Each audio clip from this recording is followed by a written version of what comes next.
ஹாய்ங்க.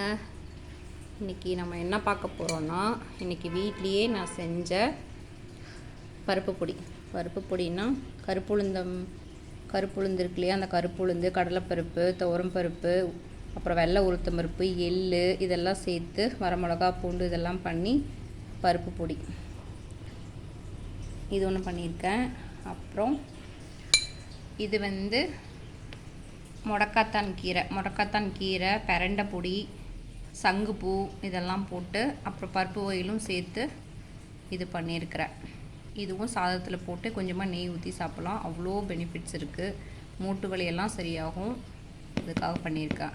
அப்புறம் இன்னொன்று, டெய்லியும் நம்ம கீரை சமைச்சு சாப்பிட்டுட்டு இது பண்ண முடியாது. வீட்டில் இருக்கிறவங்க செய்யலாம், வேலைக்கெல்லாம் போகிறவங்க அந்தளவுக்கு பண்ண முடியாது இல்லையா. அதனால் இதில் முருங்கைக்கீரை, கருகப்பிலை இது போட்டு பொடி பண்ணி வச்சுருக்கேன். வெறும் முருங்கைக்கீரையும் கருகப்பிலை போட்டு பொடி பண்ணி வச்சுருக்கேன். இதை நம்ம அப்படியே கொஞ்சமாக சுடுதண்ணி இது பண்ணி அதில் மிக்ஸ் பண்ணி குடிக்கலாம். இல்லை தேன் மிக்ஸ் பண்ணி அப்படியே ஒரு உருண்டை போட்டுட்டு போயிட்டே இருக்க வேண்டியதான். நம்ம உடம்புக்கு தேவையான ஹெல்த்தியான இது கிடச்சிரும்.